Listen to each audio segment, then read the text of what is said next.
Hello students, तो कैसे हैं आप लोग। आई होप कि आप लोग बहुत अच्छे होंगे और अपने स्टडी अच्छे से कर रहे होंगे।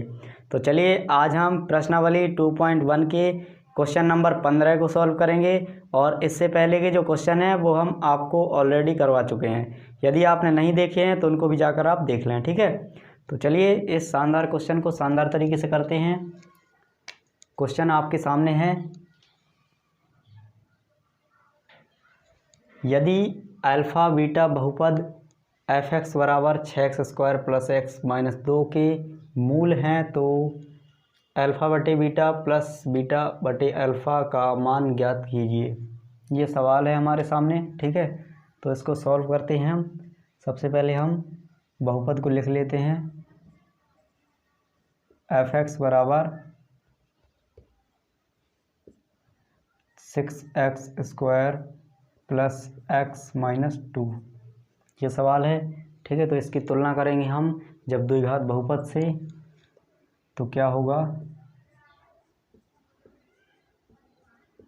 तुलना द्विघात बहुपद से करने पर, ठीक है।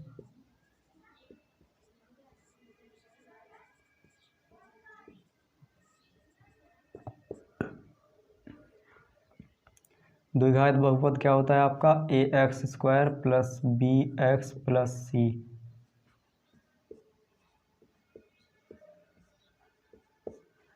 इससे तुलना करेंगे तो a बराबर आ जाएगा आपका 6, ठीक है, और b बराबर आ जाएगा 1, ठीक है, और c बराबर आ जाएगा -2, ठीक है। इतना समझ में आ गया। a के सामने देखिए x² का गुणांक यहाँ पे a है, यहाँ पे 6, इसलिए a बराबर 6। x का गुणांक यहाँ पे b है, यहाँ पे कोई नहीं है तो 1 होता है, ठीक है, इसलिए 1 आ गया। और बाकी जो भी बचा होता है अचर पद उसको हम c मान लेते हैं, c बराबर -2। और जो भी लिखेंगे चिन्ह के सहित लिखेंगे, ठीक है। जो माइनस का होगा वहाँ माइनस लगाना पड़ेगा, ओके। चिन्ह को आप इग्नोर नहीं कर सकते, ठीक है, क्योंकि मैथ सीखना है तो आपको चिन्हों से खेलना आना चाहिए, ओके। तो अब हम क्या करेंगे, मूलों का योगफल निकालेंगे, ठीक है। तो मूल कौन होते हैं, अल्फ़ा और बीटा, इसलिए इनको जोड़ देंगे हम, योग मीन्स जोड़ना, ओके। अब यहाँ हमने ABC के मान इसीलिए निकाले थे ताकि हम यहाँ पर रख सकें, ओके। तो यहाँ रख देते हैं, B के स्थान पे -1 रखा जाएगा, A के स्थान पे 6। इस तरीके से ये आपका क्या आ गया, मूलों का योगफल निकल के आ गया -1/6। अब निकालें गुणनफल। क्या निकालें, गुणनफल किसका, मूलों का। मूल कौन होते हैं, अल्फ़ा बीटा। गुणनफल का मतलब गुणा करना, इसलिए हमने इनको इनटू में लिखा है, ओके। c/a होता है इसका फॉर्मूला। तो यहाँ पे ABC के मान हमने इसलिए निकाले थे ताकि यहाँ पे रख सकें। तो हम c का मान यहाँ से देख के रख देंगे -2, a का मान यहाँ से देख के रखेंगे 6। इसको जब काटोगे आप तो कितना आएगा, -1/3, ठीक है। इसको हमने क्या किया, 2 से काट दिया, ठीक है। 2 एकम 2, 2 3 6, तो -1/3 आ गया। अब क्या करेंगे, हम इस सवाल को उठाएंगे और इसको थोड़ा सा सॉल्व करेंगे। देन उसके बाद हम योगफल और गुणनफल की वैल्यू रख देंगे, तो हमें थोड़ी सी कैलकुलेशन करने के बाद आंसर प्राप्त हो जाएगा। तो हम सवाल को उठा लेते हैं, अल्फ़ा बटे बीटा प्लस बीटा बटे अल्फ़ा, ये सवाल है, ठीक है। बवाल नहीं है, ये सवाल है, ओके। अब इसको हम क्या करेंगे, इसमें एलसीएम लेंगे। तो लासा लेना आप जानते होंगे, अल्फ़ा और बीटा आ जाएगा लासा, क्या आएगा, अल्फ़ा और बीटा, ठीक है। अल्फ़ा और बीटा एलसीएम आ गया। तो एलसीएम लेने के बाद हमें पता है फ्रैक्शन में जिस तरह से भिन्न की जाती है वैसे ही करेंगे। तो भिन्न में कैसे करते हैं हम, लासा लेने के बाद इन दोनों का भाग दिया जाता है इसमें, ठीक है।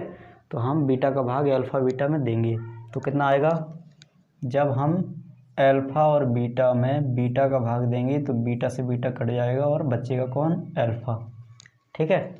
तो जब अल्फ़ा बच गया तो जो बचेगा यानी कि जितने बार भाग जाता है हम उसका गुणा ऊपर करते हैं कि नहीं करते, बिल्कुल करते हैं। इसलिए अल्फ़ा और अल्फ़ा गुणा होगा तो यहाँ पे अल्फ़ा² आ जाएगा प्लस अब अल्फ़ा का भाग किस में देंगे, अल्फ़ा बीटा में। अल्फ़ा बीटा में हम अल्फ़ा का भाग देंगे तो अल्फ़ा से अल्फ़ा कट जाएगा, कौन बचेगा, बीटा। ओके, तो बीटा बच गया, यानी कि बीटा बार हमारा भाग गया।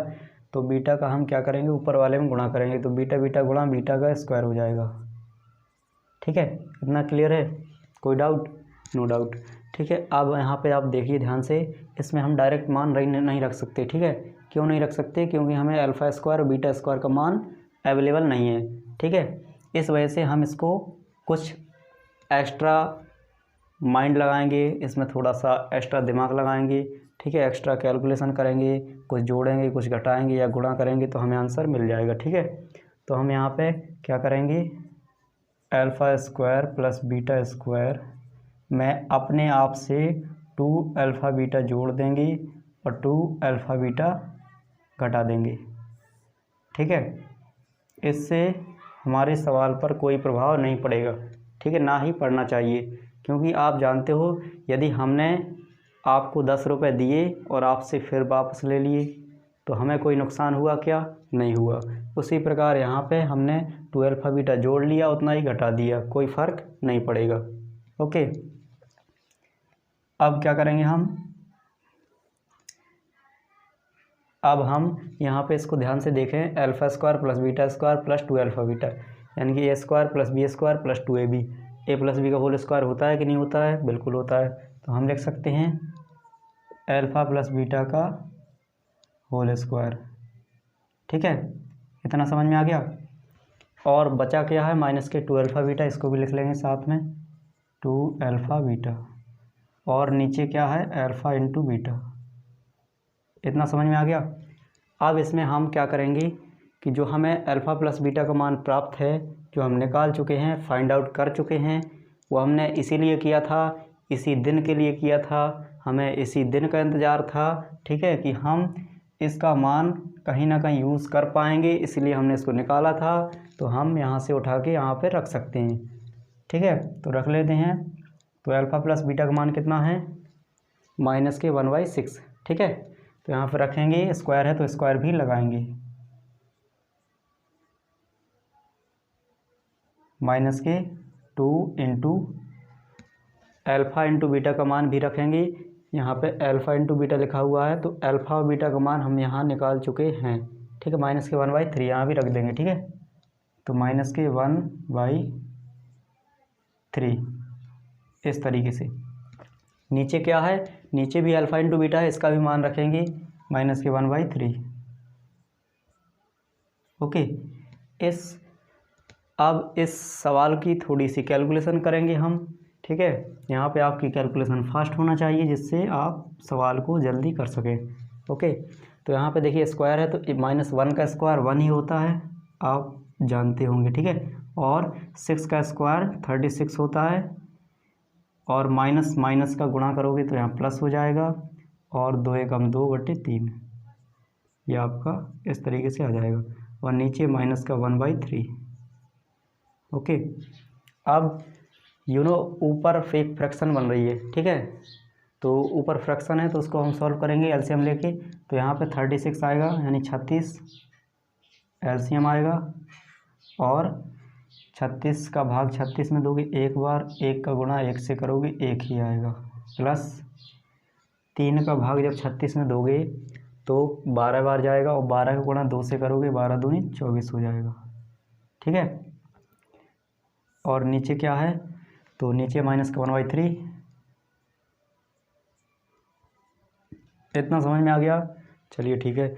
और ऊपर देखिए ध्यान से, यहाँ पे 1 और 24 को हम ऐड कर लेंगे, जोड़ लेंगे। ठीक है, तो कितना होगा, 24 1 कितना होता है, 25, तो ये आ गया 25, नीचे क्या है 36।